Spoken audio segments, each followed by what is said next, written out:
My name's Eleanor Metcalf and I'm brand and marketing lead for Tread, which is a green fintech whose mission is to make money work for people and the planet. So sustainability is at the heart of everything we do at Tread, and the coalition was a great opportunity for us to do two things. First of all, to offer our customers more ways to contribute positively to the planet and offset their carbon footprint. So by planting trees through the coalition, we can help people improve their impact when they join Tread.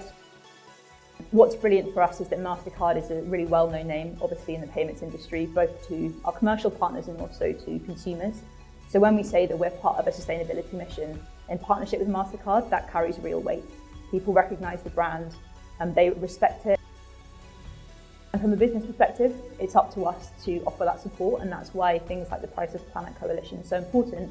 It's a way for massive businesses like Mastercard with scale and experience to collaborate and learn from up-and-coming innovators like Tread to bring those sustainable practices and those innovative ways of thinking to the mainstream. By working together, we can find better solutions with each other and we can offer those solutions to customers. And ultimately, the more of us that are in this fight, the bigger the impact that we're going to make.